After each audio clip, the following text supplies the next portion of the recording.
Cześć, ja jestem Borys Nieśpielak, a dzisiaj będzie specjalny odcinek o moim filmie. Tak naprawdę będą dwa tematy. Pierwszy to wykład o drodze festiwalowej Wszystko z nami w porządku, a drugi, a właściwie to pierwszy, bo zacznę od niego, to jest podsumowanie 2 lat obecności Wszystko z nami w porządku na serwisach VOD. Bo dokładnie 2 lata temu odbyła się premiera na Steamie. Zresztą na festiwalu Digital Dragons. Potem po miesiącu film pojawił się też na Player.pl. Player.pl to jest oczywiście TVN-owski serwis VOD. I z tej okazji, przynajmniej na Steamie, bo na Steamie jestem w stanie zrobić to sam, ścinam ceny o połowę i teraz sprzedaż, i teraz jakby jeżeli chcecie kupić film, to on będzie kosztował 8,99, a jak chcecie wypożyczyć, to 4,99. Polecam. Ile się sprzedało filmu do tej pory?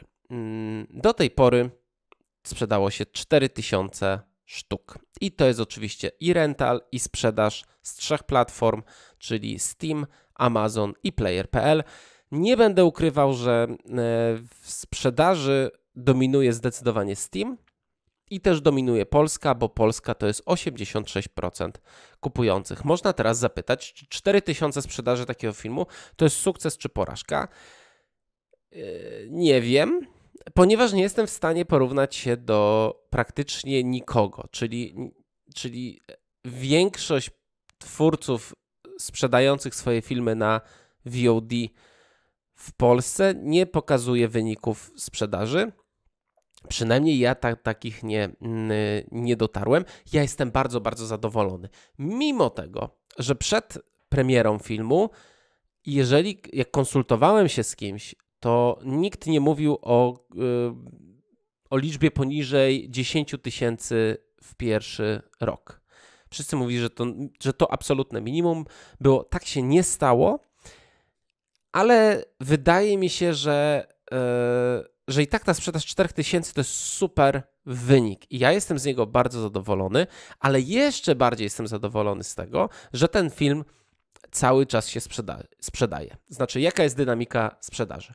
W tygodniu sprzedaję około 5 sztuk i tak jest przez cały czas od początku praktycznie. Oczywiście był ten boom na premierę, gdzie się sprzedało chyba najwięcej kopii, a potem tak zeszło to i spokojnie sobie co tydzień sprzedaje się 5 kopii, plus kiedy jest wyprzedaż, no to dodatkowo podbija się ta sprzedaż.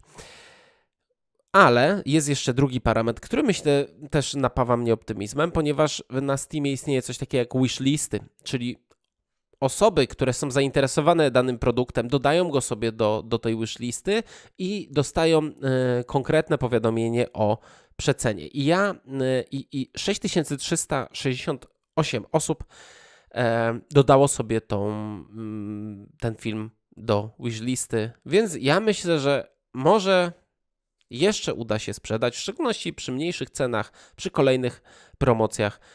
Myślę, że do tych 10 000 jeszcze się uda się dobić. Kwestia sukcesu i porażki to jest też jeszcze kwestia taka, czy ja na tym filmie zarobiłem. Nie zarobiłem. Znaczy, film kosztował 50 000. Ja zarobiłem na tym filmie mniej więcej 23 000,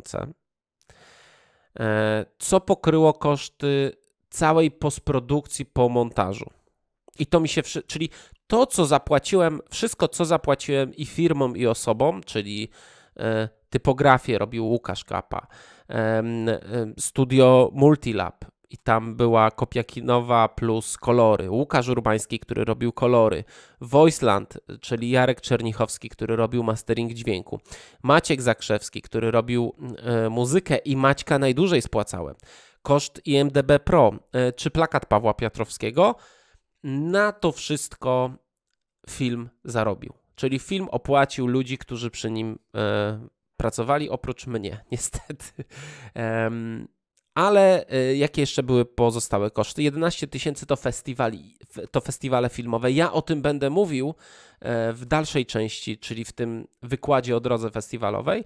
I około 16 000 to były wyjazdy i jakieś zakupy sprzętu.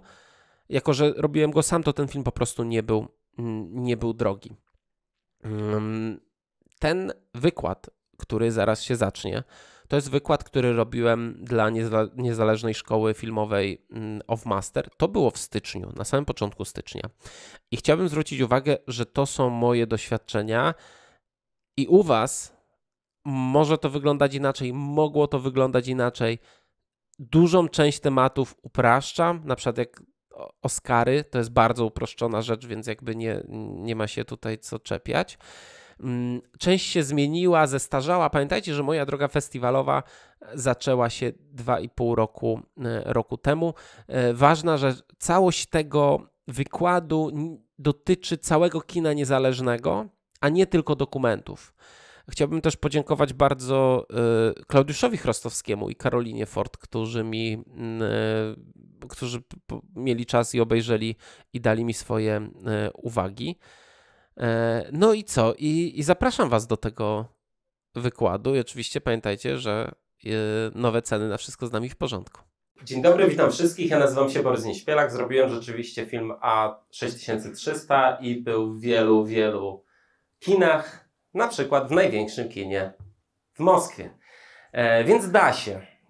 Nie jest to niezbędnik, aby kręcić Ari, żeby mieć jakieś pokazy sensowne. O tym też będę mówił. Zanim zaczniemy, ja chciałbym powiedzieć, ilu z was już... Przypomnijmy, Moskwa, mała miejscowość pod Półtuskiem. Tak? Prawie. Ile z was mało dziewczyn? Czemu taka parówkowa impreza jest? Zapraszałem tylko dziewczyny, ale jak na każdą imprezę się skończyło. Jak na każdą imprezę z tobą. Powiedziałem, że będą dziewczyny i przyszli sami faceci. Dobrze. Kto z was miał już za sobą albo jakieś miał doświadczenia w tak zwanej drodze festiwalowej? Proszę rękę do góry. Wysoko. Świetnie. Wysoko, to jesteście najważniejsi ludzie w branży teraz. Ale kto z was zamierza w takiej drodze uczestniczyć? No to świetnie, dobrze. No to myślę, że to, co będę mówił, może wam się przydać. Ja zrobiłem film Wszystko z nami w porządku. To historia o dwóch przyjaciołach, którzy postanowili rzucić wszystko i spełnić swoje największe marzenie, czyli zrobić grę komputerową. Film tak naprawdę jest taką historią, pokazuje, jak amerykański sen zderza się z polską rzeczywistością. Czy ktoś go widział? O, dużo, gratuluję. Mateusz też widział, ale to ja jemu płaciłem za to. Dostałem się na 16 festiwali, w tym było 13 międzynarodowych. 2 festiwale wygrałem, dostałem 1 wyróżnienie również w Stanach. I ogólnie ten etap festiwali filmowych poszedł mi bardzo dobrze. Jakieś miałem 72 publikacje, duże publikacje. Nie mówię tutaj o takich wzmiankach typu na festiwalu zobaczycie też również film Wszystko z nami w porządku. Mówię tu o dedykowanych materiałach, publikacjach i filmach związanych z moim filmem. I to właśnie była Wyborcza, Playboy, Polityka. Deutschlandfunk Nova to jest taka ichniejsza czwórka. Eurogamer to jest największy europejski portal o grach, Multiplayer Italiano, największy włoski portal o grach i Indie Games Plus to jest największy portal na świecie o grach niezależnych. Dużo tego było, tak jak mówię, 72 publikacje w 7 różnych językach, 2 publikacje w japońskim na przykład. No i też youtuberzy się zainteresowali. Kuba Klawiter polecił mój film, czy Kajas, jakby nie patrzeć. A jakbyście chcieli coś więcej posłuchać o tym, tu jest najbardziej przystojny slajd podczas tej konferencji. Lepiej już nie będzie. Jeżeli chcecie posłuchać o produkcji, o problemach twórcy, czyli moich problemach, to zapraszam do podcastu. Z Wiktorem godzinę 45 rozmawialiśmy i w sumie chyba nie wyczerpaliśmy wszystkich tematów, więc musimy to kiedyś powtórzyć. Film obecnie sprzedaje TVN na platformie Player. Ja mam z nimi bardzo taką sensowną umowę i o tym też będę mówił. Sprzedaję go na Amazonie i sprzedaję go na Steamie. Ok. Festiwale, promocja, sprzedaż. Ja nie mówię tylko z perspektywy osoby, która wysyłała film na festiwal i której udało się dostać na wiele festiwali. Ja też organizowałem festiwal. Przez 5 lat organizowałem Happy End, festiwal filmów optymistycznych. On był w Rzeszowie, Częstochowie, teraz wrócił znowu do Rzeszowa. Brałem udział w procesie selekcji filmów, brałem udział w promowaniu festiwalu, więc jakby znam i z jednej i z drugiej strony te całe historie. To jest wszystko naraz. Tak naprawdę festiwale, promocja to jest jedna rzecz. Promocja wiąże się i ze sprzedażą, i z festiwalami. Moim zdaniem to jest taka rzecz, o której bardzo często się zapomina. Ja bardzo dobre wzorce brałem z branży gier komputerowych, bo o tym jest mój film. Oni to rozumieją. Oni rozumieją, że jeżeli się nie wypromują, to nikt o ich grze się nie dowie. A to jest wasza robota. Jeżeli zrobiliście film, jeżeli zrobiliście dobry film, włożyliście w całe serce, to ważne, żeby ludzie obejrzeli ten film. Nawet jak dostaniecie się na duży festiwal, nikt nie powiedział, że ktoś przyjdzie na wasz seans. I jak już będziecie mieli gotową kopię i chcieli wysyłać na... mam slow motion, wszystkie gify, coś tak czuję. Jak będziecie chcieli wysyłać film, to się zatrzymajcie. Bo warto go po prostu pokazać jak największej liczbie znajomych, nawet osobom, których nie znacie. Ja tak robiłem. Znaczy, znałem jedną osobę, czyli Bodo Coxa, który jeszcze go znałem za czasów przed jego świetlanej kariery i napisałem do niego, mówię, Cox, mam taki film, zobacz go, powiedz mi coś. On zobaczył, powiedział, ja się nie znam na dokumentach, czuję, że tutaj jest dużo energii, napisz do Agnieszki Glińskiej, do tego, do tamtego, dał mi wszystkie adresy, maile, ja to zrobiłem i na przykład od Leszka Dawida dostałem bardzo dobry feedback i to też takie rzeczy, które należy stosować. Znaczy, warto ufać feedbackowi, nie wolno lekceważyć tego, co ludzie mówią. Oczywiście decyzja ostateczna należy zawsze do was, ale bo ja oprócz tego, że jakby byłem z własnym filmem na festiwalach i organizowałem, to jeszcze jestem fanem festiwali. Znaczy ja chodzę na festiwale, oglądam filmy. Teraz ostatnio byłem na American Film Festival, obejrzałem 20 filmów. Czyli cały czas siedziałem w kinie. Więc ja widzę po prostu, czy jak przyjeżdżam tutaj na krakowski festiwal filmowy, ja widzę, że te filmy są niedopracowane. Pierwsze filmy młodych twórców. Warto brać ten feedback, co wam szkodzi, w szczególności jeżeli, tak jak ja na przykład, sami montowaliście film, to spróbujcie wprowadzić te zmiany. To nie jest problem. Zapiszcie sobie kopię, wprowadźcie zmiany, zobaczcie sobie, pokażcie jak ludzie reagują na nową wersję. To jest naprawdę ważna rzecz. Okej. Na festiwal filmowy można się też dostać przed ukończeniem filmu. Znaczy, można brać udział w warsztatach dokumentalnych, w pitchingach przy festiwalach, czy w ogóle w warsztatach filmowych, bo tu nie tylko mówimy o dokumencie. Można też w trakcie pracy nad filmem, w trakcie montażu, jeżeli już mamy jakieś rzeczy, które możemy pokazać, to możemy wziąć udział w takich prezentacjach work in progress, gdzie pokazuje się fragmenty filmu i na tych wszystkich i warsztatach, i pitchingach są ludzie z festiwali i często festiwale organizują takie eventy i tam już możemy dostać zaproszenie na festiwal, więc zdecydowanie warto brać udział w tym. Dziękuję Ci, Klaudiuszu, że o tym wspomniałeś. To nie była moja droga, więc ja jakby nawet do końca nie wiedziałem, że tak to wygląda. Zanim wyślecie na festiwale filmowe, to trzeba się zastanowić tak naprawdę nad tym, po co to robić? Po co w ogóle wysyłać? Ja po chyba 10. festiwalu już miałem takie myślenie, że po co mi te festiwale?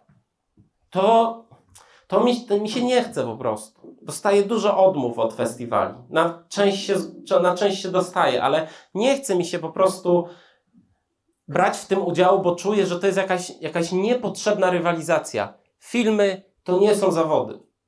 Ale właśnie, co daje? Daje nam przede wszystkim prestiż. Te laury na plakacie, laury na początku filmu dają nam prestiż, rozgłos, sławę, pieniądze i oczywiście nominacje do Oscara, po to wysyłamy na te bardzo prestiżowe festiwale. Ale dużo ważniejsze moim zdaniem to są kontakty, które możemy na tych festiwalach ogarnąć. Czyli pierwsza rzecz to są inni filmowcy. Warto zapoznawać się, warto chodzić na wieczorki zapoznawcze, czyli bankiety, czy do klubu festiwalowego, ale też, co ja bardzo mocno uskuteczniam, czyli kontakty biznesowe, czyli możemy spotkać tam dziennikarzy, ludzi z innych festiwali, skautów, ludzi od telewizji, od dystrybutorów, od portali VOD. Jak się, na przykład, to jest taka prosta rzecz, jak się dostać do Netflixa? Czy ktoś wie? Słucham. Próbować. No ale jak próbować? No właśnie. Więc na przykład możecie się na krakowskim festiwalu, czy na Off-Kamerze, no bardziej na krakowskim, umówić na rozmowę z typem z Netflixa. Po prostu. Jest taka... Krakowski festiwal daje taką możliwość. Ja nie jestem wielkim fanem tego festiwalu, ale on daje możliwości i nawet bez filmu na niego pojechałem, żeby właśnie spotkać ludzi i zdobyć kontakty.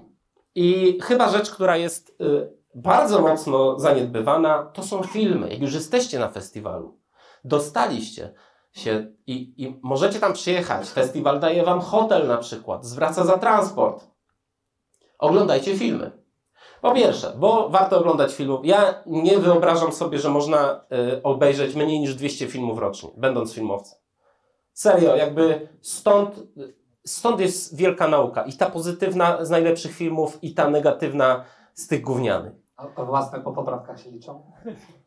Nie, to ja bym miał tak, jak robiłem film, to bym miał 400 filmów spokojnie obejrzanych. Nie, sztuki się liczą, a nie ilości. Ale tu jest jeszcze, to jest ciekawe, to nie jest moja rada, to nie jest rzecz, którą ja wymyśliłem, to jest rada producentki z BBC, która do mnie tam jakoś dotarła od polskiego producenta, które po prostu przypadkowo go spotkałem na sali kinowej. Jako że go znałem, to chwilę pogadaliśmy i mówię, tak, oglądasz filmy? Jakby zawsze widziałem cię tylko na Industry, nie widziałem cię w kinie, nie? Na festiwalach. A on mówi, słuchaj, bo byłem na spotkaniu z taką babką z BBC i ona mówi, że chodź na filmy na festiwale. Bo po pierwsze, jeżeli spodoba ci się jakiś film, to może spotkasz twórców i coś razem wspólnie zrobicie. Po drugie, warto kraść fajne patenty, fajne pomysły, fajną realizację i ludzi. No to jest ważna rzecz. Może ten reżyser, który teraz pokazał film, który wam się podoba, będzie szukał na przykład operatora nowego, bo tamtego już zabrało Hollywood. Nie wiem, jakby warto oglądać filmy i czerpać z tego jak najwięcej. No i ostatnia rzecz to są warsztaty i tak zwane market industry, czyli rzeczy, które są dostępne na festiwalach bez filmu. Czyli wszystkie wykłady, warsztaty takie, jakie tutaj są, jakie Wiktor robi, czy jakie będą jutro. Warto po prostu korzystać z tego. Warto też pomyśleć sobie po takich pierwszych czy drugich warsztatach, co one mi dały, co zyskałem, bo niestety część takich warsztatów daje nam tylko złudę takiego bycia, że my możemy też być w tym świecie filmowym i tak naprawdę niewiele się uczymy, a dużo więcej marzymy o tym, co możemy zrobić. Okej, ale powiedzmy tak, jak przygotować się do tego w ogóle, żeby wysłać film na festiwal? Po kolei jest taka lista, którą sobie zrobiłem. To jest strona internetowa. Warto pielęgnować, jeżeli już dostał się na film na jakiś festiwal, warto sobie pielęgnować tą stronę, dodawać tam wszystkie artykuły. Ja mam na stronie wszystkie festiwale, wszystkie artykuły, które się pojawiły, mam na stronie. Jak ktoś chce ze mną rozmawiać biznesowo o filmie, to ja mam jedno miejsce, gdzie znajdzie wszystkie ważne informacje. Kontakt do mnie, presspack, zwiastun, plakat, informacje o tym plakacie. Jakby wszystkie te ważne rzeczy są. To jest oczywiście wearealright.com. Musicie mieć zwiastun. Większość festiwali wymaga. To są oczywiście festiwale, które nie wymagają zwiastunu, ale to jest zdecydowana mniejszość. Część z festiwali wymaga plakat. I to nie jest obowiązkowa rzecz. Mi plakat zrobił Paweł Piotrowski, świetny artysta, grafik i fotograf. I mój przyjaciel dobry. Ja wykorzystałem to i polecam wam też to po prostu tak zrobić. Zapłaciłem mu. Dla mnie plakat to też była jeszcze jedna rzecz. To była forma podziękowania dla wszystkich twórców, którzy mi pomogli. Zresztą mój plakat, tam jest Mateusz Mleczko z tyłu, siedzi, bardzo ładnie ubrany, wysoki mężczyzna, przystojny. To jest dyrektor Multilabu tutaj, gdzie robiłem postprodukcję. Oni są bardzo drodzy, to trzeba im przyznać, ale są również bardzo dobrzy. Dobrzy. Są świetni. I mi się udało u nich zrobić tą postprodukcję z bardzo dobrym rabatem. Wręcz często mówię, że po części są współproducentem, jak patrzę na cały budżet filmu, ile tam zostawiłem pieniędzy, ile dali mi rabatu. I ja na przykład wszystkim wydrukowałem te plakaty w dużym formacie i wszystkim z podziękowaniami dałem na koniec jakby tej drogi festiwalowej. I to był taki miły gest. Warto też dzięki temu jakby ta ekipa, z którą jesteście i która nie otrzymała oczywiście zapłaty albo otrzymała bardzo małe pieniądze, no poczuje, że jesteście, że coś dla nich znaczycie. No jakby nie oszukujmy się, nie ma w filmie niezależnym pieniędzy, więc takie gesty dużo robią. Ja oczywiście nie mogłem się powstrzymać i zrobiłem takie wydruki galeryjne, więc taki jeden wydruk mnie kosztował 100 parę złotych chyba. Więc Mateusz, szanuj ten plakat tam. On tam wisi sobie, fajnie, bo byłem tutaj na właśnie krakowskim festiwalu filmowym i przyszedłem się do studia i ten plakat wisiał. Mi też było jakby miło, że nie schowali. A nie, oni go dokładnie wtedy wyjęli. Tak, nieprawda. Fotosy i stillsy. To jest taka kategoria bardzo prosta, czyli fotosy to są zdjęcia jakby z planu, gdzie często widać kamerę czy plan cały, a stillsy oczywiście w oryginalnym znaczeniu to są zdjęcia robione, które udają trochę klatki, ale mając cyfrowy sprzęt po prostu możemy wyciągnąć tą klatkę już z filmu i po prostu dawać. Zwykle po 5 sztuk festiwale wymagają. Słuchajcie, to jest ekstremalnie ważne. Czy ktoś już wie, co to jest? To jest pitch. Pitch to jest gładkie podanie piłki w baseballu. Tak gładkie i spokojne, że każdy potrafi ją złapać. Pitch to jest to, od czego ja zacząłem tą prezentację, czyli Wszystko z nami w porządku. To jest film o dwójce przyjaciół, którzy poświęcają wszystko, żeby zrealizować swoje marzenie, czyli zrobić grę komputerową. Koniec. Istnieje w popkulturze, w ogóle w kulturze takie stwierdzenie elevator pitch. To jest w startupach bardziej, czyli idziesz na spotkanie, żeby sprzedać swój startup i w windzie jedziesz z prezesem tej firmy, z prezesem Microsoftu i masz 30 sekund na to, żeby mu to sprzedać. I nie możesz mówić przez pół godziny. To ma być... Każdy ma zrozumieć, o co tutaj chodzi. Każdy ma zrozumieć, że w filmie chodzi przede wszystkim o emocje. No chyba, że robicie z wybuchami i z pościgami, to może to warto zawrzeć. Ale to musi być dopracowane, trzeba to obgadać z jak największą liczbą osób, zrobić to sprawnie, wykuć to na pamięć. Będziecie to powtarzać wielokrotnie. Niekonwencjonalnie można poprosić kogoś, żeby zepsuł windę. 3 godziny z prezesem. To tak, niestety. 3 godziny z prezesem. Brzmi jak tytuł dobrego filmu. Słuchajcie, kolejna już taka lista. Oczywiście bio swoje i głównych na przykład aktorów albo twórców. Lista dialogowa, paszport. Nigdy nie wiecie, kiedy dostaniecie się na jakiś zagraniczny festiwal. Do baz filmowych musicie się dostać. W Polsce jest ważny, wbrew pozorom, film web nie jest istotny, tylko film polski jest ważny, bo tam branża sobie sprawdza, kim jesteście. Ja zanim byłem w Filmwebie, to już byłem w rosyjskiej wersji Filmwebu, która jest 40 chyba razy większa. A tak naprawdę oni mają tam straszny problem z przyjmowaniem, więc nie przejmujcie się tym, że nie dodają waszego filmu. Mi załatwiło to TVN. Jak ja z TVN-em podpisałem umowę, to dzwonię do tej pani, która mi to ogarniała i mówię: słuchaj, weź mi za ten film, bo wstyd po prostu jest. Ona mówi: dobra, ogarniemy. I na następny dzień już film był po prostu pięknie dopracowany i wszystko było tam wpisane bardzo ładnie. Vimeo to jest standard branżowy. Wiele festiwali po prostu przyjmuje filmy jako link Vimeo. bo nie mają swoich serwerów i nie potrzebują. DCP to jest przy dużych festiwalach. Ja potrzebowałem na 2 festiwale DCP. Na szczęście po taniości tutaj Mateusz mi zrobił. DCP to jest po prostu plik taki, u mnie godzina to zwykle tam trwa 80 giga i to jest format kinowy. I chyba możecie w każdym Adobe Premierze to sobie zrobić, tak, Wiktor? Nie, jest osobny program do tego. Tak, ale można, tak, u Wiktora po taniości. Tak. Więc przy czym nie wysyła się nigdy DCP jakby w aplikacji do festiwalu. Zawsze DCP jest potrzebne po tym, jak się dostaniecie.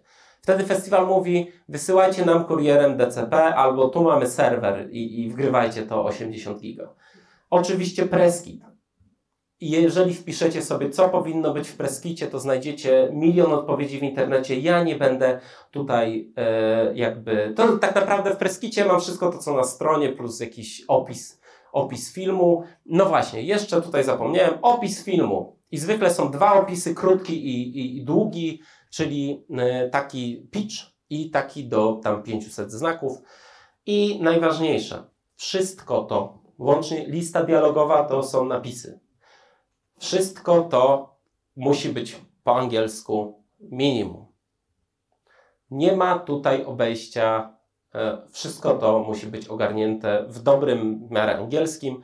Ja miałem tak, że po prostu mam dobrych znajomych. I to może jest śmieszne, ale warto skorzystać, albo na przykład drobne pieniądze zapłacić. Ja teraz miałem taką historię, że zgłosił się do mnie wykładowca z Brazylii, który powiedział, że on mi przetłumaczy to jest portugalski, brazylijski ten film. Za darmo. Jak mu dam żeby on mógł studentom wyświetlić. Bo to jest jakiś tam wydział robienia gier i designu i to zrobił. Okej, pół roku to zrobił po tym mailu, ale zrobił. Więc i dał mi te napisy. I jest świetnie. Korzystajmy ze znajomych jeszcze raz. Festiwale. Wróćmy do festiwali. Jak wysyłać, przez co i jak to wszystko ogarnąć. Zamiast samemu składać te wszystkie aplikacje na festiwale, no to lepiej chyba, żeby ktoś zrobił za nas coś takiego. Krakowska Fundacja Filmowa ma taki program, ma właściwie taką agencję KFF Sales and Promotion i to ta agencja zajmuje się promocją promocją zagraniczną polskich filmów dokumentalnych, krótkometrażowych, fabuł i animacji. I to jest chyba jedyna taka agencja zajmująca się w taki kompleksowy sposób promocją tych gatunków. Warto się do nich zgłosić. Ona opracowuje i realizuje strategię festiwalową. Przede wszystkim myślę, że jeżeli festiwale dostają od nich film, no to też mogą patrzeć na to przychylnym okiem, ponieważ tam zwykle się pojawiają naprawdę ciekawe produkcje. Też agencja zajmuje się potem sprzedażą takich filmów, ale chyba tylko filmów dokumentalnych. Nie jestem pewien. Ja w moim wykładzie nie poruszyłem tego, ponieważ nie dostałem się do nich. Ale to jest kolejna też ważna rzecz, że jeżeli dostaniemy odmowę, to nie warto się obrażać, bo może następnym razem już się dostanę i nie będę musiał wydawać tyle pieniędzy na ten etap festiwalowy. Są tak naprawdę 3 duże portale do wysyłania festiwali. Film Freeway, Fest Home i Film Festival Live. Kiedyś jeszcze był Without Box i to był Amazona, ale został chyba w grudniu zamknięty i już tam oni się w to nie bawią. Film Freeway chyba jest najbardziej ogarnięty, najsensowniejszy. I jeżeli zaczniecie myśleć o tym, na jaki festiwal wysłać, to warto sobie trochę przemyśleć, co chcecie osiągnąć. No bo jeżeli chcecie Oscara, a naprawdę to nie jest taka rzecz, że nie można. Można. W dokumencie spokojnie. W krótkim metrażu też. Oczywiście jest bardzo dużo pracy, bo żeby dostać tę nominację, to trzeba naprawdę się nacharować. Przede wszystkim mieć naprawdę zajebisty film. Nie ma tutaj jakby takich... No to trzeba sobie film Freeway, można sobie sortować festiwale po tych, które dają nominację do Oscara. Znaczy wpis da shortlistę. Ja tak upraszczam. Marcin Lech Obecnie były tutaj szef Multilabu, obecnie producent filmu Maryjki, Darii Woszek, która podobnież będzie miał premierę nawet niedługo. Mateusz, tak? Niedługo, tak. Czekam na ten film, podobnież dobry. Powiedział mi, żebym wysyłał na jak najwięcej festiwali, bo jako, że nie mam żadnego wsparcia, to muszę iść na ilość i może się uda chociaż na jeden duży festiwal dostać. No i rzeczywiście tak się stało, dostałem się na jeden duży festiwal, czyli na Doker w Moskwie, to jest największy festiwal filmów dokumentalnych w Rosji. To było fajne przeżycie, ale oprócz tych 3 stron macie jeszcze, jeżeli robicie dokument, to macie taką stronę polishdocs.pl. To jest największy portal o dokumencie w Polsce. Tam jest po prostu kalendarz festiwali, można sobie z tego korzystać. Na stronie PISF-u jest kalendarz festiwali. Jest po prostu dużo takich zbiorczych postów na blogu, na przykład 20 festiwali, na które warto wysyłać. No ale tak jak mówię, to jest trochę wasza robota, żeby sobie zrobić tą indywidualną listę. Nie wierzcie w to, że to też prestiż festiwali i to, co one wam dają, zmienia się z roku na rok. Ja, jak miałbym wam polecać, to polecałbym podzielić sobie ten etap na 2 części. Ten etap wysyłania. Pierwsze to są prestiżowe festiwale, które wymagają od was dziewictwa. I jeżeli weźmiecie sobie Krakowski Festiwal Filmowy, najbardziej prestiżowy festiwal filmowy w Polsce, dla filmowców niezależnych i dla debiutantów, to tam w regulaminie nie ma nic o premierze. Ale nie dostaniecie się tam, jeżeli nie zagwarantujecie premiery im. Po prostu. Oni biorą filmy tylko z premierą światową u nich. Koniec, kropka. Nie biorą nic innego. Sundance nie wymaga premiery, ale gwarantuję wam, że każdy festiwal będzie chciał, żebyście mieli u nich swoją premierę. To jest dla nich prestiż. Ile premier odbyło się na festiwalu. Więc wybierzcie sobie taką listę 10 może festiwali prestiżowych i wysyłajcie na nie i po prostu czekajcie. Pamiętajcie, licznik starości waszego filmu zaczyna bić od premiery. Licznik bić? Cykać. I tego się warto trzymać. Nie ma coś. Ja popełniłem ogromny błąd i o tym zaraz będę mówił. No i drugi etap, czyli znając życie, jeżeli się dostaniecie na jakiś duży, gratuluję wam, nie warto na to liczyć. Taka jest rzeczywistość. Mało w dokumencie polskim to się dostają 2 filmy rocznie, w fabule 1. Sorry, nie ma co liczyć na to. Ale warto wysyłać, bo potem będziecie żałować, że ten jednak Sundance nie poszedł, bo nie wysłałem. No i mamy resztę tych festiwali. Tych festiwali jest miliard. Proszę o pytanie. Chciałam jeszcze zapytać a propos Sundance'a, bo sobie pamiętam, wydawało mi się, że tam trzeba mieć też jakiś wcześniejszy dorobek, żeby w ogóle... Nie. Sundance to jest jednak festiwal filmów niezależnych. Nie trzeba mieć. Może na warsztaty oni mają, jest Instytut Sundance, ale sam Sundance, zresztą jeżeli na ich stronie aplikuje się, ja wysyłałem na Sundance, nie chcieli żadnego dorobku. Każdy festiwal jest rubryka, gdzie możesz sobie wpisać swoje poprzednie osiągnięcia, inne festiwale i tak dalej, ale nie jest to obowiązek. Zresztą Sundance ma bardzo aktywne takie warsztaty wideo i dużo wrzucają treści wideo, warto tam sobie zobaczyć. Jest taki film o mitach dotyczących festiwalów Sundance. Pamiętajcie, Sundance to jest największy festiwal, ja nie wiem, czy jeszcze można go nazywać kina niezależnego. Kina autorskiego. Tak jak off camera. No dokładnie. To tam co roku wysyła się 14 000 filmów. I ktoś to ogląda. I naprawdę to też nie warto się zastanowić, jak to wygląda. Ja sobie obliczałem to i tam ludzie muszą oglądać po 5 filmów dziennie, żeby to ogarnąć. Ktoś zaśnie na twoim filmie. I już nie masz żadnych szans. Trudno. To jest ciężki rynek. I nie warto traktować tego, że nie dostałaś się na festiwal jako porażka. To jest norma. W samych festiwalach są różne konkursy. I może być konkurs, i są często konkursy na pierwszy i drugi film. Więc wiadomo, jak ktoś ma 7 filmów na koncie, no to się w to nie bierze. Ale nie, Sundance bierze wszystko i oni podobnież naprawdę wszystko oglądają. Tylko, no, ja na przykład bardzo to rozumiem, że wystarczy, to moje doświadczenia z Moskwy, bo dyrektorka konkretnie powiedziała mi o tym.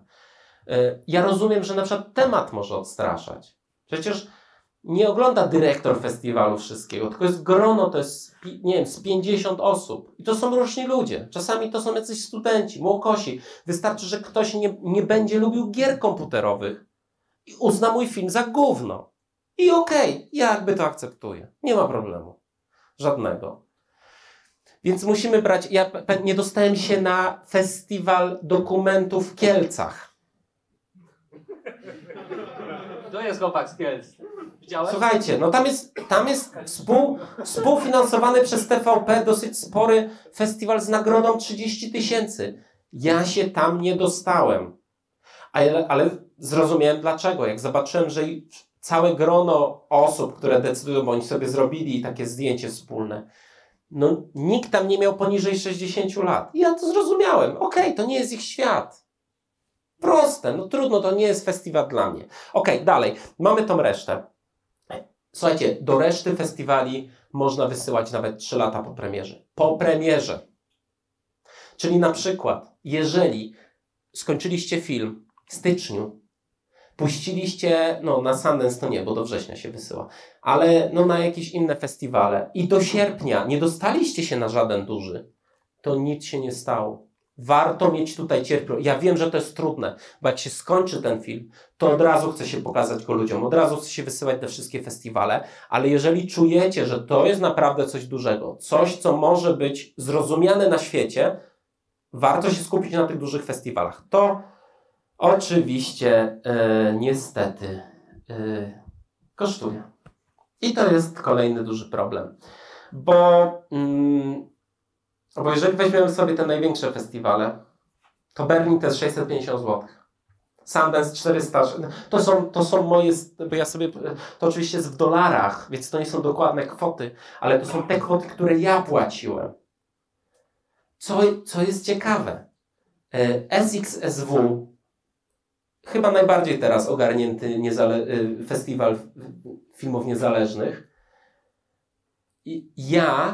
oni mnie odrzucili, a po 2 latach wrócił temat, żebym ja tam pokazywał film. Na specjalnej sekcji. I może jeszcze to się uda. No nie wiem. Jest to gdzieś w powietrzu wisi. Więc po pierwsze, warto wysyłać. Docker, największy festiwal, na którym byłem. 60 zł. To całkiem mowy, ale to jest Rosja. Człowiek w zagrożeniu, największy festiwal filmów dokumentalnych w Polsce. 50 zł. To nie są duże koszty. Ale jeżeli wysyłacie na te srogie, duże festiwale, to można się po prostu... Trzeba sobie zrobić najlepiej budżet. Ja budżet miałem 10 000 na festiwale.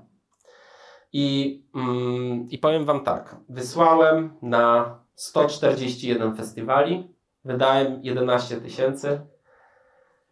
I myślę, że połowa to były stracone pieniądze. Niestety. Tak to wygląda. Na przykład taki festiwal, z którego mam laury i te laury zawsze robią wrażenie na wszystkich, bo to jest azjatycki, niezależny festiwal filmowy. 117 zł mnie kosztował. Obecnie pod tym adresem w internecie strona porno. I ja to ogarnąłem dopiero jak przygotowywałem się do tej prezentacji, a to wisiało na mojej stronie z linkiem do tego. To jest okropny rynek. Festiwalowy rynek to jest scam. W 80% to są gówniane festiwale w jakiejś salce, albo tak jakbyśmy tutaj zrobili sobie festiwal filmowy. Ej. Bo planujemy. No to ja sobie wylistowałem, bo niestety ja też popełniłem taki błąd i wziąłem sobie listę, dobre festiwale albo coś tam, a żeby znaleźć się na przykład na któryś z tych portali do wysyłania festiwali. Festiwale czasami płacą im, żeby się tam dostali. No i tak to wygląda. Tam $50, $100, $20. Najgorsze są takie za $5, bo wydajesz te pieniądze, bo tam $5. Ale to się zbiera. Po czym poznać, że festiwal nie jest oszustwem. Pierwsza rzecz, jest w kinie. Festiwal filmowy powinien odbywać się w kinie. Są od tego wyjątki. Na przykład bardzo dobry festiwal Prowincjonalia. To jest ciepły, we wrześniu, taki, gdzie jest jedna sala, tylko że to jest sala w Domu Kultury, gdzie zostało przeniesione kino, osprzęt kinowy, czyli tak jak po prostu miejsce jest takie, bo nie mogli się dogadać z kinem, więc zrobili to tam i dyrektor festiwalu, który ma swoje kino w Poznaniu, po prostu ten osprzęt przewiózł do tej wrześni. I warto, w ogóle super festiwal. Ja polecam, tam dużo twórców przyjeżdża, jest taka atmosfera bardzo przyjacielska, nie ma takiej bariery między twórcami a widownią. To jest fajna rzecz. Kiedyś ja tam w ogóle pojechałem i całe 4 czy 5 dni tam po prostu siedziałem od rana do wieczora. Tam jest tak, że tam są takie opóźnienia, że ostatni film, na którym byłem w dniu chyba we wtorek, to zaczynał się o 2 w nocy. A miał się skończyć o północy. Więc jakby spokojnie, to jest luz. Wszystko zgodnie z planem. Było wiele edycji festiwalu. Jeżeli mamy festiwal, który ma 50. edycję, 20., 15., to jest spoko, ale jak mamy pierwszą, drugą, warto sobie zobaczyć. Po pierwsze, gdzie sprawdzić, czy festiwal jest w kinie? Zwykle na Facebooku albo na tych stronach są jakieś zdjęcia. Na poprzednich edycjach byli twórcy, łatwo to sprawdzić, bo zawsze będą zdjęcia na Facebooku. Jeżeli przyjedzie Steven Spielberg, to gwarantuję wam, że 500 tam zdjęć będzie z nim. Na poprzednich edycjach byli dziennikarze i pojawiły się jakieś publikacje. To łatwo to sprawdzić. Wpisujecie w Google nazwę festiwalu i wam wyskakuje. Pojawiły się tam dobre filmy w poprzednich latach. To jest też ważne, warto na to zwracać uwagę. Oczywiście festiwal ma normalną stronę internetową, ma normalnie prowadzone social media. Warto poświęcić ten czas, bo to czasami wydatek na drogę festiwalową może przewyższać budżet waszego filmu. A nie, moim zdaniem, nie warto jakoś strasznie oszczędzać i olewać tego etapu. Festiwal stara się ułatwić ci przyjazd, czyli na przykład zwraca za bilety albo daje ci hotel. Są takie małe festiwale, gdzie ludzie mają ogromne serce do kina, gdzie dyrektor dzwoni i mówi, no nie stać nas, żeby coś ci zapewnić, no ale możesz tutaj u naszego technika spać, bo on ma pokój jakiś w mieszkaniu. Takie rzeczy się zdarzają. Widać, że ludzie po prostu chcą, żebyś tam przyjechał. Skamowe festiwale nie chcą, żebyś przyjeżdżał. Nie wyślą ci zaproszenia.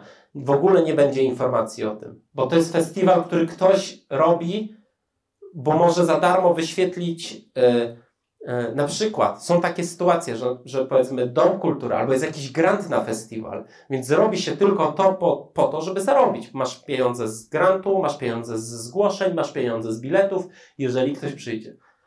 Więc jakby nie warto. No i nagroda na festiwalu. Nagroda na festiwalu jest sprawą drugorzędną. W ogóle nie warto się tym kierować, myśleć o tej nagrodzie. Fajnie zdobywa się nagrody, fajnie, jak ja nie zdobyłem żadnej w sensie finansowej. I nic to mi absolutnie nie zmieniło. Bo te laury, gdzie jest winner, albo to, że jest official selection, to jest wystarczająca nagroda. Okej, gratuluję. Czy ja źle kliknąłem coś? Nie, to mój komputer. Gratuluję, dostałeś się na festiwal, dostałaś. No i to też trzeba się zastanowić. Po pierwsze, czy jedziesz? Czy cię na to stać? Co tak naprawdę chcesz na tym festiwalu osiągnąć? Co mi się tutaj dzieje z tym komputerem? Okej, dobra. I na festiwalach można bardzo dużo ugrać i warto na nie jeździć. Po pierwsze, w ogóle warto jeździć na festiwale, nawet bez filmu, bo można spotkać ciekawych ludzi i obejrzeć fajne filmy. To jest super. W ogóle atmosfera na wielu festiwalach jest super. Spotykasz ludzi, którzy kochają kino, którzy oglądają filmy, znają się na tym, potrafią porozmawiać na jakimś poziomie. Ja jak chodziłem do liceum, oglądałem 700 filmów rocznie. Nie miałem absolutnie z kim o tym pogadać. A ja nic innego nie robiłem, tylko oglądałem filmy. Oglądałem po 5 filmów dziennie. Dlatego nie zdałem też. Warto rozmawiać. Ja na przykład, u mnie we Wrocławiu są Nowe Horyzonty i czasami nie mam czasu, bo coś robię, żeby iść na filmy, ale na przykład do Arsenału na afterparty, czy do klubu festiwalowego, to też Arsenał, pójdę spotkać się z ludźmi, porozmawiać. Warto to wykorzystać. Okej. Zanim zaczniecie się pakować, może warto skorzystać z dofinansowania i to jest Instytut Adama Mickiewicza, ogarnia takie dofinansowania na szerzenie kultury polskiej na świecie. Jest jakiś program PISF-u, są programy komisji regionalnych. To dotyczy... Pierwsza rzecz. Ja miałem taką historię, od razu wam mówię, bo ja nie mam szkoły filmowej. Czy ktoś z was ma skończoną szkołę filmową? Może być własna? Pani, tak, okej. Ci ze szkołą oczywiście mają łatwiej. Ja miałem tak, że dostałem informację, że dostałem się na ten docker, zadzwoniłem na odpowiedni numer informacyjny o tym programie do dofinansowywania wyjazdów i dostałem szybką informację, już za późno. 2 miesiące przed festiwalem. Serio dostałem taką informację. To jest nierealne, bo żaden festiwal, oprócz chyba Sundance i Cannes, nie daje ci tak wcześniej informacji. Sundance w grudniu daje. Więc nie ma co się obrażać na branżę. Nie ma po prostu trzymać w sobie jakiejś takiej złości, nienawiści. Takie rzeczy się zdarzają. Nie ma równości na świecie. No. Super. To dla mnie był jeden z najlepszych festiwali, na których byłem i w ogóle super, że udało mi się tam pojechać. Okej. Warto zabrać wizytówki. Swoje wizytówki, ale ja również mam coś takiego jak wizytówki z filmem. I mam je, jako że jeżdżę na dwa typy festiwali, eventów. Pierwszy, ten kod jest już zużyty. Pierwszy to są oczywiście festiwale filmowe, a drugi to są festiwale czy eventy growe. I na festiwalach filmowych mam wizytówkę, gdzie mam dostęp do mojego filmu Vimeo. I to jest rzecz, która jest w ogóle niespotykana w Polsce. To robi bardzo duże wrażenie, jeżeli komuś daje, w szczególności, że zaprojektowanie tego i wydruk jako wizytówki w jakiejś drukarni to jest 50 zł. Ten link działa, ale nie dzielcie się z nim jakoś szczególnie szeroko. I ja to zrobiłem, bo tak się robi w świecie gier komputerowych. Jeżeli ktoś jedzie na jakieś targi, to biorą ze sobą te wizytówki i dają dziennikarzom. I ja też tak robiłem i ugrałem na tym bardzo, bardzo dużo. Ponieważ nie ma... Oczywiście, jeżeli dostaniecie się na Sundance, to nie polecam rozdawania wcześniej filmu, bo was ukatrupią. W szczególności przed premierą. Ale jak jedziecie na któryś tam festiwal z rzędu i widzicie, że będą dziennikarze, vlogerzy, influencerzy, warto wziąć coś takiego. Nie ma też co się bać, że wasz film wycieknie. Z prostej przyczyny. Niestety, to dotyczy też mojego filmu. Nikogo to nie obchodzi. Nikogo wasz film nie obchodzi. To wy macie sprawić, że on będzie kogoś obchodził. Jeżeli wasz film pojawi się na torrentach, to jest to sukces. To znaczy, że ludzie chcą go oglądać. To ja bym to wpisywał. Niestety mój się nie pojawi. Znaczy niestety. Ja go też sprzedaję, więc może na szczęście. A jeżeli chodzi o Steama, to tam, nie wiem, musiałeś coś zapłacić, żeby tam być? Tak, $100. To jest standardowa cena. Teraz już nie ma opcji, żeby dodawać film do Steama. Chyba że rzeczywiście jest bardzo związany z branżą gier. Jak ja to robiłem, to po prostu, żeby jakąkolwiek aplikację, grę, program czy film, płaci się $100 i można sobie wydawać film bez problemu. Tylko, że do filmów to jest gówniany serwis, no. Okej, ale o tym jeszcze będę mówił, o dystrybucji. To Vimeo z hasłem, to robi wam ogromną robotę, bo nikt nie powiedział, że ktoś przyjdzie na wasz film na festiwalu. Ja byłem na Człowiek w zagrożeniu, największy festiwal dokumentalny w Polsce. 14 osób przyszło. Ale dobrze, że zwrócili za dojazd. W tym 7 osób ja nagoniłem.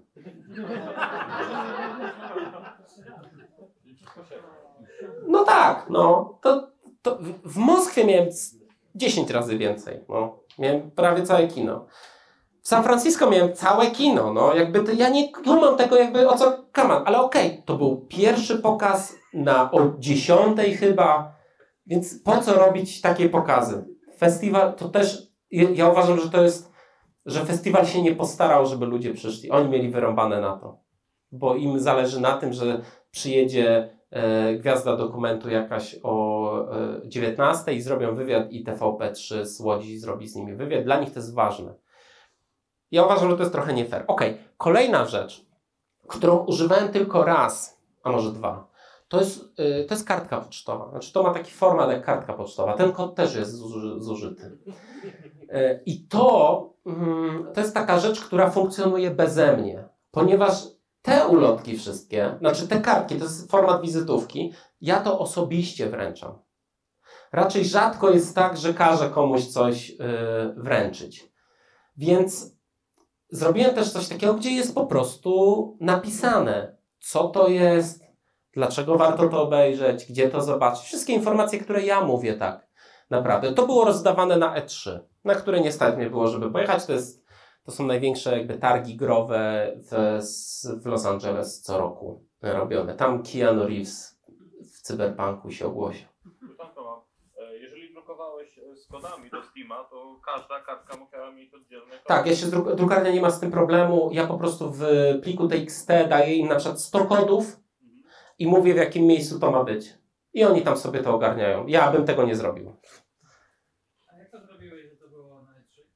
Po prostu korzystałem z tego, że mój znajomy tam pojechał, dałem mu to i powiedział, że jak będzie okazja, to rozda dziennikarzom. No. Nic z tego nie... Znaczy, on rozdał, ale nie pojawiło się nic z tego. Co nie zmienia faktu, że się nie pojawi. Taką kartkę z filmem dałem 1,5 roku temu dziennikarzowi z CKM-u. W tym roku, w sierpniu, w Playboyu ten sam dziennikarz zrobił bardzo duży artykuł o grach niezależnych i bardzo dużo miejsca poświęcił filmowi. Nigdy nie wiadomo, kiedy nam to zaprezentuje. Oglądaliśmy na stacji tego. Co? Tego Playboya oglądaliśmy na stacji. Na stacji Benzynowej. Tak? Tak, okej. tak, specjalnie. No to jest tak. Też takie rzeczy po prostu, no tak jak mówię, nie wiadomo kiedy to będzie procentowało. Więc warto, to są małe koszty. To jest 50 zł, nie wiem, 30 zł to jest 100 wizytówek, takich kartek to jest 50 zł. Naprawdę, tylko że ja nie umiem w grafikę, więc to też tak wygląda dziwnie, ale znaczy to już, to mi robił kolega akurat. Więc to już tam trochę lepiej wygląda. Więc po prostu warto być przygotowanym. Ja mam jeszcze jedną rzecz i to są wlepki. One są na laptopie. O, na moim na przykład tutaj. Na drzwiach do Multilabu. Tak, dokładnie. W dużo dziwnych różnych miejscach. Zaplątałem się z kablami.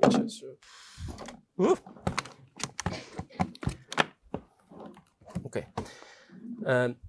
Ja miałem takie historie z wlepkami, że to jest mała wlepka. Ona mieści się na laptopa, nawet na telefon. Jak byłem w Moskwie, to jurorka, nie z mojego, tylko z krótkich metraży, którą poznałem i pogadaliśmy sobie tam trochę, ja jej to nakleiłem na torbę. Wiedziała? I... Proszę? Wiedziała? Tak, wiedziała. To mówię, nakleję ci od razu. Ona mówi, o jakie fajne naklejki, to twój film? Tak, mówię, tak. Masz w katalogu, tak samo się nazywał, tylko że ja miałem też wersję angielską, no bo wiadomo, że musimy się, że jeżeli jedziemy do Moskwy czy gdzieś za granicę, no to posługujemy się tam angielskim i te wszystkie materiały też muszą być po angielsku. Dlatego na przykład ja wizytówki mam tak zrobione, że nie mam tam nic po polsku napisane. Znaczy mam tytuł po angielsku i taki mniejszy trochę po polsku. Więc no niestety trzeba tym językiem jakoś tam Ja nie jestem jakimś poliglotą i nie władam jakoś genialnie po angielsku, ale sobie radzę. Po drugie, można się zawsze przygotować. Wszystkie pytania, które będą wam zadawane, są zawsze takie same. Zawsze. Inspiracje? Jak to zrobiłeś? Gdzie poznałeś bohaterów? Zawsze jest po prostu to samo. I strona. To jest też tam, gdzie mam po prostu wszystko. Jest pytanie wytrych, słuchaj, do twórców, które opracowałem. Jakie na swoim etapie zadałbyś sobie pytanie? Skąd brać pieniądze? To jest odpowiedź też wytrych. Słuchajcie, na off-kamerze, na bankiecie w tym roku, nie, w tamtym roku przyklejałem producentce Jacka Borcucha bo okazało się, że jest dobrą kumpelą z moją znajomą, więc się staliśmy i mówię, masz naklejkę. Ona mówi, jakie super. I przyszedł Jacek Borcuch, zabrał mi 50 tych naklejek i na wszystkich porozklejał. Nie sądzę, żeby ktoś skumał, że to jest jakiś film. Ale może ktoś skumał. Kolejna rzecz. Ludzie lubią sobie to naklejać na laptopy, a czasami robią z tymi laptopami prezentacje, nie takie jak tutaj schowane. I też często mi się zdarza, że z różnych miejsc świata ktoś mnie oznacza na laptopie, bo robił jakąś prezentację. To też jest jakiś tam PR, którego nie wolno lekceważyć. Kolejną rzeczą, którą nie można lekceważyć, to jest to, że najprawdopodobniej będziecie mieli rozmowę na festiwalu i warto po prostu się jakoś sensownie ubrać. Wy tutaj w miarę jesteście ubrani, ale od razu mówię, jakiś taki rozciągnięty sweter albo... Trzeba się ubrać schludnie. Tak jak mówię, ja współorganizowałem festiwal filmowy i co tam się działo, no nam było wstyd czasami po prostu, że ktoś... To są ważne rzeczy.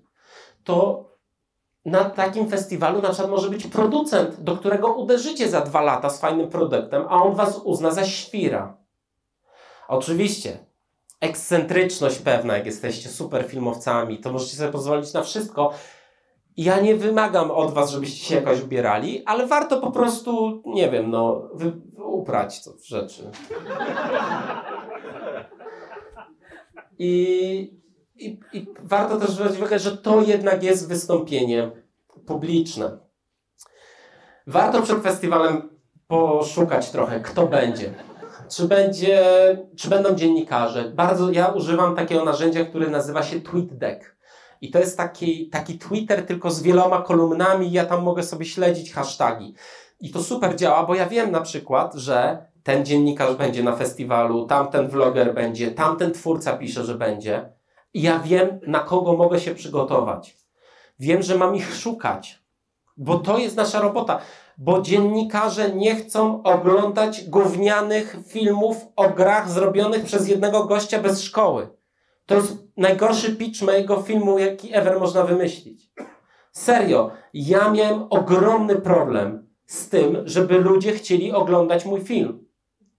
Bo ja nie mam szkoły filmowej. Cały zrobiłem. Sam ten film. Nie skomponowałem muzyki tylko i postprodukcji nie robiłem. To brzmi jak The Room po prostu.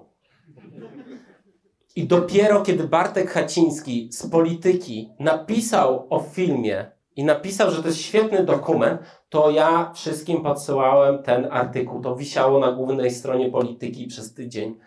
Ja to wszystkim po prostu podsyłałem i dopiero to zaczęło działać. Niestety mamy taki problem, że powstało tak dużo gównianych filmów niezależnych, że ludzie nie chcą ich już oglądać. Oczywiście festiwal daje jakąś gwarancję, że ktoś to obejrzał, powiedział ok, to się nadaje, ale ja na American Film Festival wystawiłem na Filmwebie 2 razy 1 na 10. Bo mnie bolały te filmy, były tak gówniane po prostu. Ale ja też rozumiem, że każdy inaczej ocenia filmy. Więc po prostu warto się przygotować, warto sprawdzić na Facebooku, na Twitterze, po prostu na Google'u.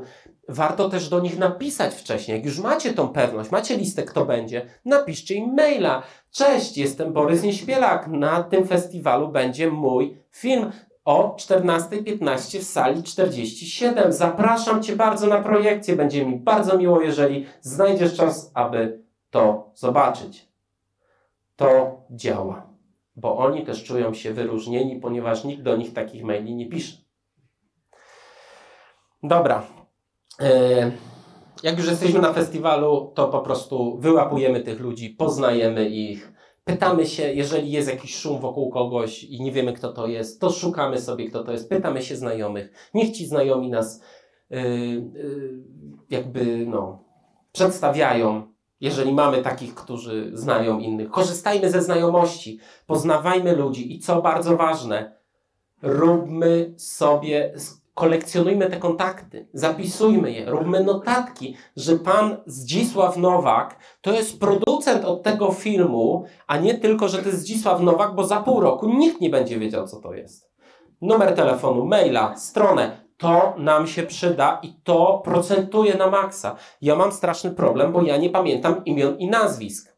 Serio, nie jestem w stanie zapamiętać. Więc ja jak jadę na festiwal, to robię sobie taki wydruk, gdzie są zdjęcia ludzi, imię, nazwisko, kim oni są i ich szukam tak. Naprawdę. Diabeł ubiera się upadek. Nie wiem. 2 katalogi tam. No bo ja jak jadę na festiwal, ja jadę w jakimś celu. Oczywiście fajnie jest pokazać film. Podchodzą do ciebie ludzie, mówią, że gratuluję i tak dalej. Tylko to mi nic nie daje. To jest tylko karmienie ego. Ja tam jadę biznesowo. To jest bardzo ważne. Ale wieczorem jest bankiet. I niestety na tym bankiecie najlepiej się poznaje ludzi i najwięcej kontaktów się łapie. Przy czym od razu mówię, nie wolno chlać. To jest najgorsze, co zrobicie. Ci ludzie, którzy tam są nachlani totalnie, oni sobie mogą na to pozwolić. 1 piwko, 2 lampki wina, okej. Ale zrobienie z siebie pajaca i zwyzywanie jakiegoś aktora albo reżysera, bo pół roku temu nie odpowiedział mi na maila, co po alkoholu może się zdarzyć, no niedobrze działa PR-owo. Naprawdę. Warto się po prostu, warto trzymać fason, rozmawiać z ludźmi, podchodzić do obcych ludzi. Inna sprawa, że część bankietów będzie zamknięta. Po prostu. Więc tu jest też taka robota, że trzeba to sobie ogarniać. Ja zawsze korzystam z kontaktów. I na przykład na off-kamerze byłem na 2 bankietach, na żadnych nie byłem zaproszony.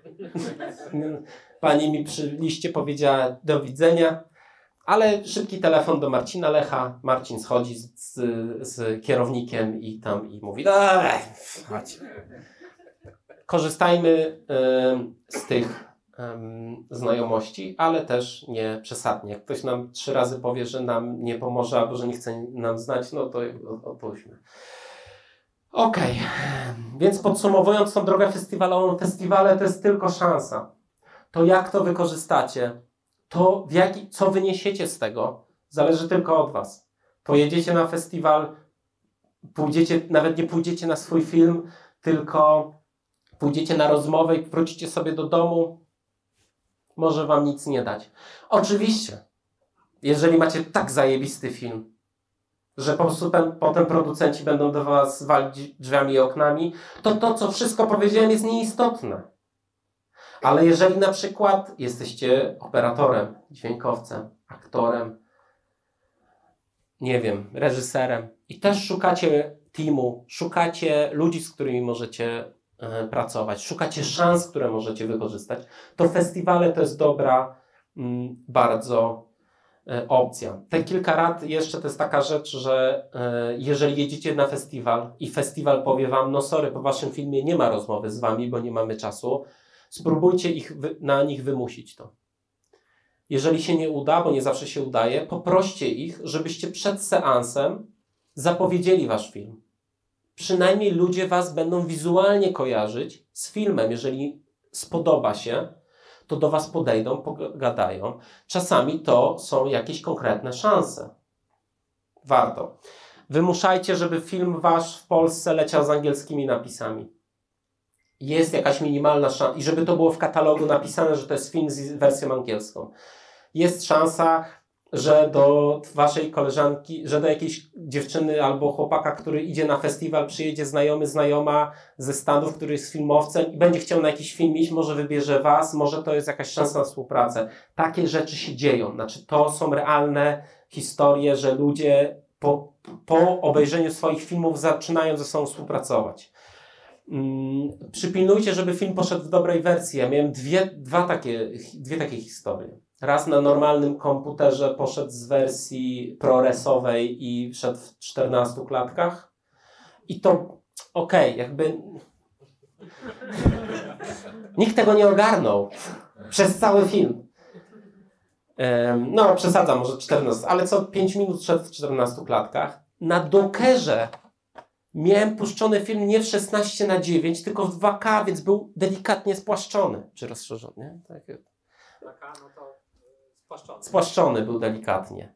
Ale zobaczyłem, że jest zjebana wersja. Pobiegłem od razu do tej operatorki. Tam nikogo nie było. Dobra, nie będę po prostu nigdy o tym nikomu mówił. I siadłem sobie spokojnie i koniec. Nikt nie zauważył tego. Moja żona tego nie zauważyła. Więc też jest ważna rzecz. Jeżeli są jakieś rzeczy, które da się przeżyć, to zluzujcie. Nie ma co robić paniki, krzyczeć: stopujcie film! Nie ma co. Warto gadać z widownią, nie olewać jej, nie uciekać od razu po rozmowie, bo to są wasi widzowie, to są bardzo ważni ludzie, warto dać dla nich czas.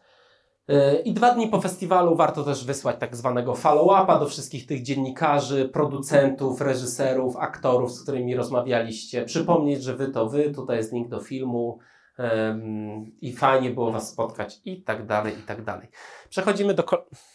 Nie mam jeszcze czas, tak? Nie? No, nie mam.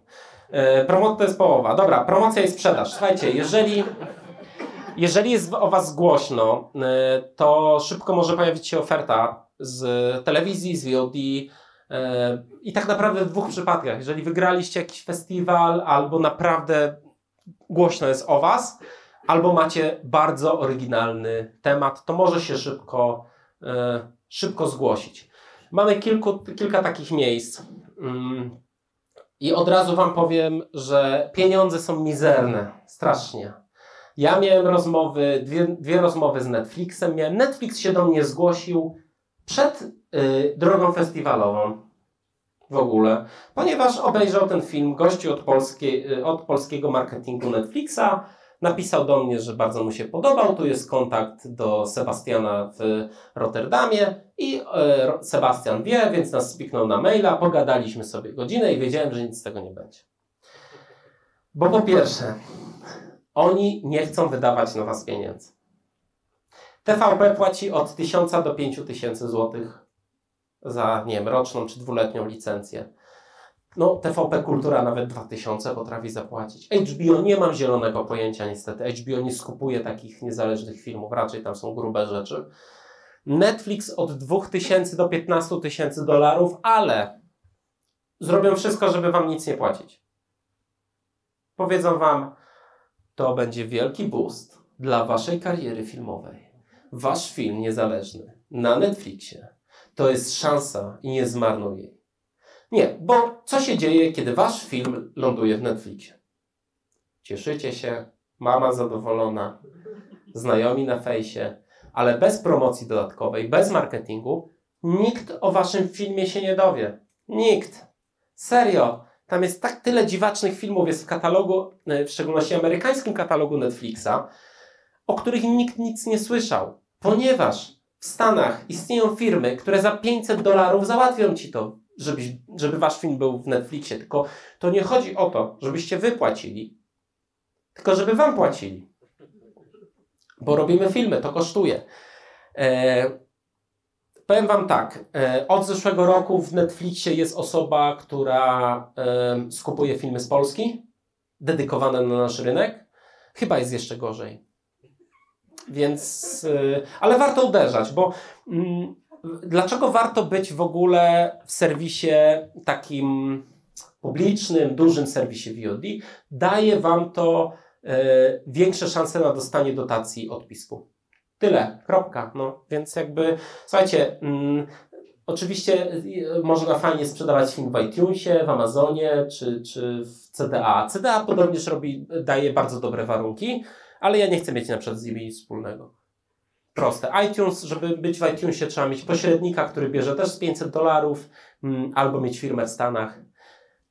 Ja nie zarobię na tym filmie $500 na rynku amerykańskim. Jeżeli chcecie sprzedawać na Vimeo, to musicie sobie wykupić abonament Pro. To kosztuje 64 zł miesięcznie. Ja mam taką wersję, która kosztuje 23 zł miesięcznie i mam tam po prostu film właśnie z tej wizytówki. Nie wydaje mi się, żeby tam ludzie specjalnie wydawali pieniądze na filmy.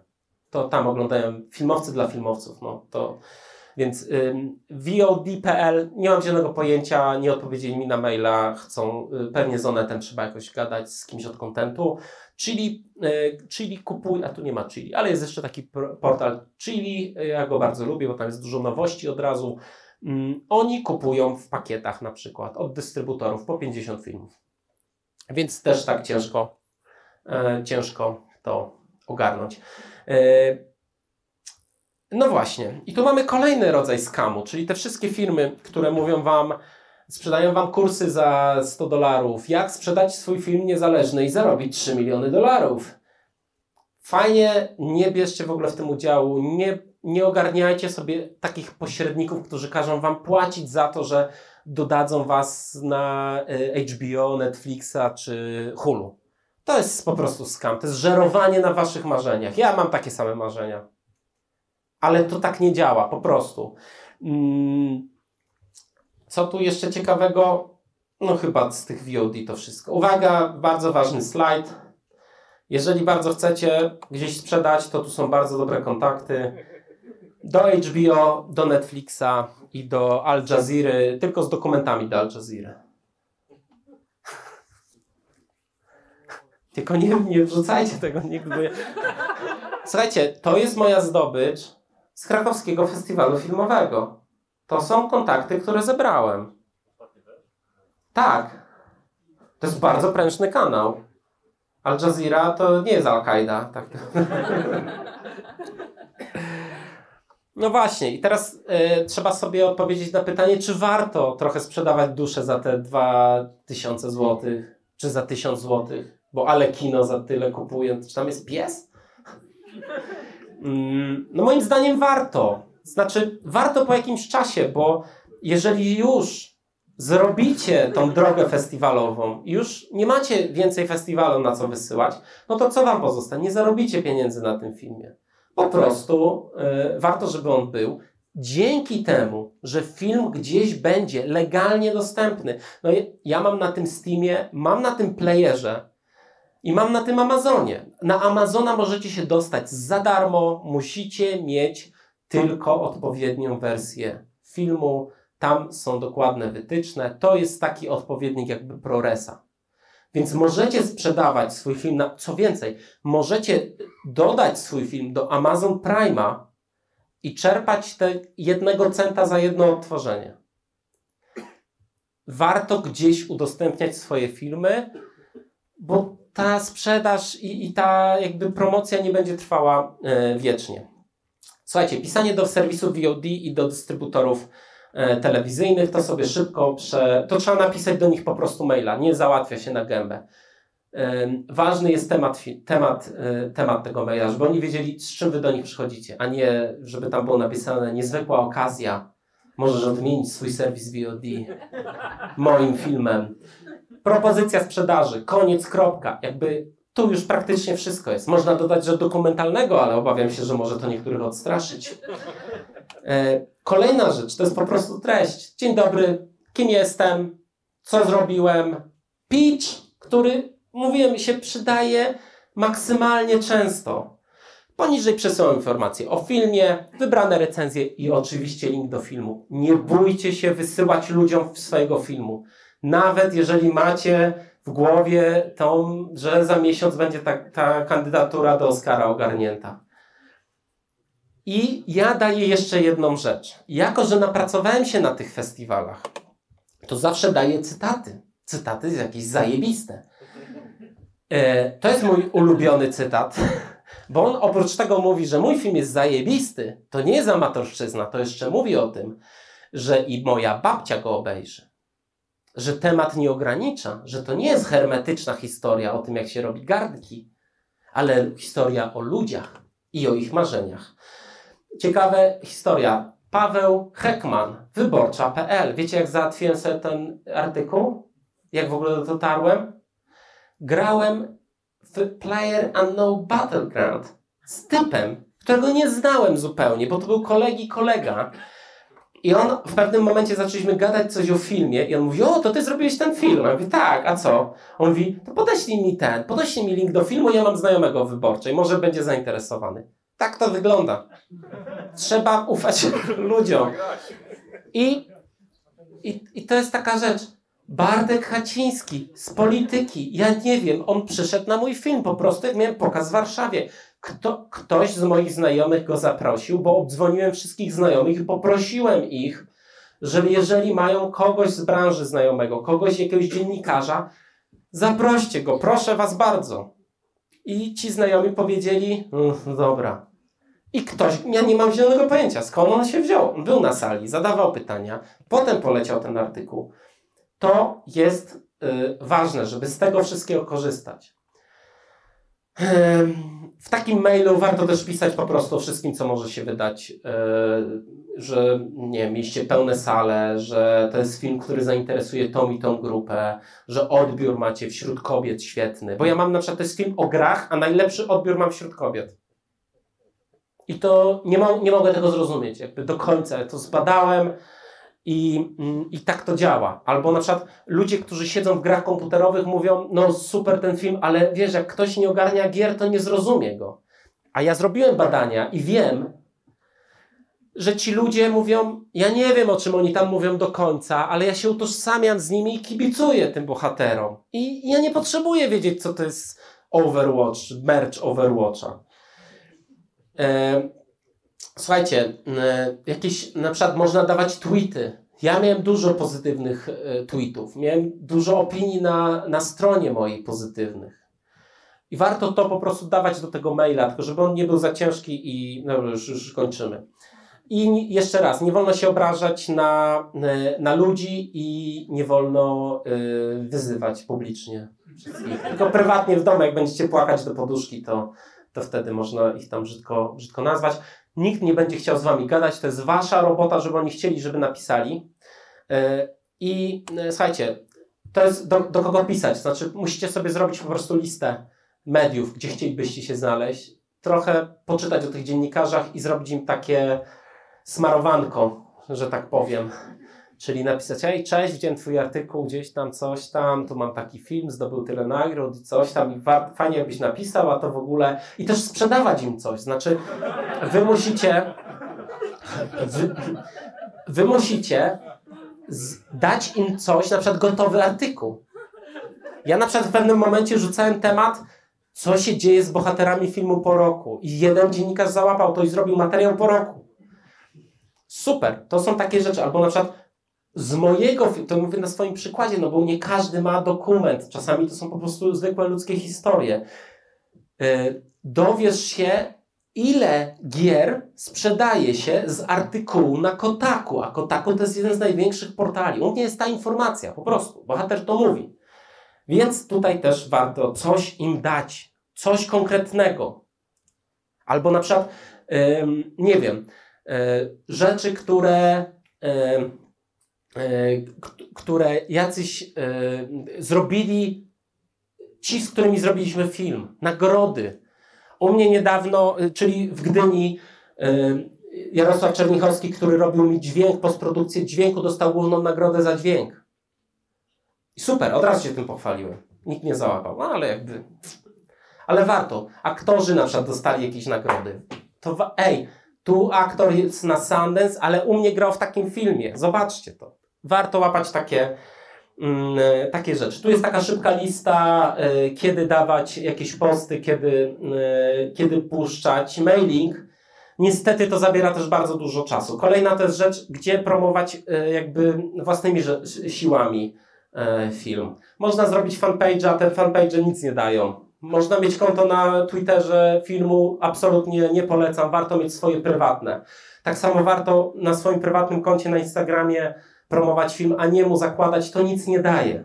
Na YouTubie to samo, znaczy w ogóle musi być zwiastun po prostu, ale może być na waszym kanale imiennym, gdzie na przykład swoje portfolio wrzucacie. To jest dobrze miejsce. TikTok, jak ktoś się czuje w tym dobrze, to może to robić. Ja nie wiem, jeżeli piszecie, to możecie pisać po prostu bloga i też opisać tamtą historię. Każdy to indywidualnie, ale nie wierzcie, że to wam coś da. Nic to nie daje. Jesteśmy po prostu tutaj, jakieś takie chciałem ładne słowo, To nie działa. Nie działa taki marketing. Działa za to bardzo dobrze taki bezpośredni. No i co zrobić z negatywnymi opiniami, z recenzjami, które się oczywiście pojawią. Ktoś was nazwie beztalenciem, grafomanem. Ja zapraszam was na Filmweba mojego filmu. Tam jest taka recenzja, gdzie ktoś pisze, że ten film maksymalnie na co zasługuje to 3/10. I okej, co z tym zrobić? Nic. Tyle. Znaczy ten gościu, który napisał tą recenzję, wyzywał mnie od kurew na Facebooku. No to go po prostu zbanowałem, bo on kupił ten film za 10 zł i to była dla niego tak straszna strata, bo mu się ten film nie podobał, że musiał to wylać. Trudno, no jakby zablokowałem go i dziękuję, jakby zapominam o temacie. Potem wylał ten post na Filmwebie. Trudno. Jakby nigdy nie będzie tak, że wszyscy pokochają wasz film.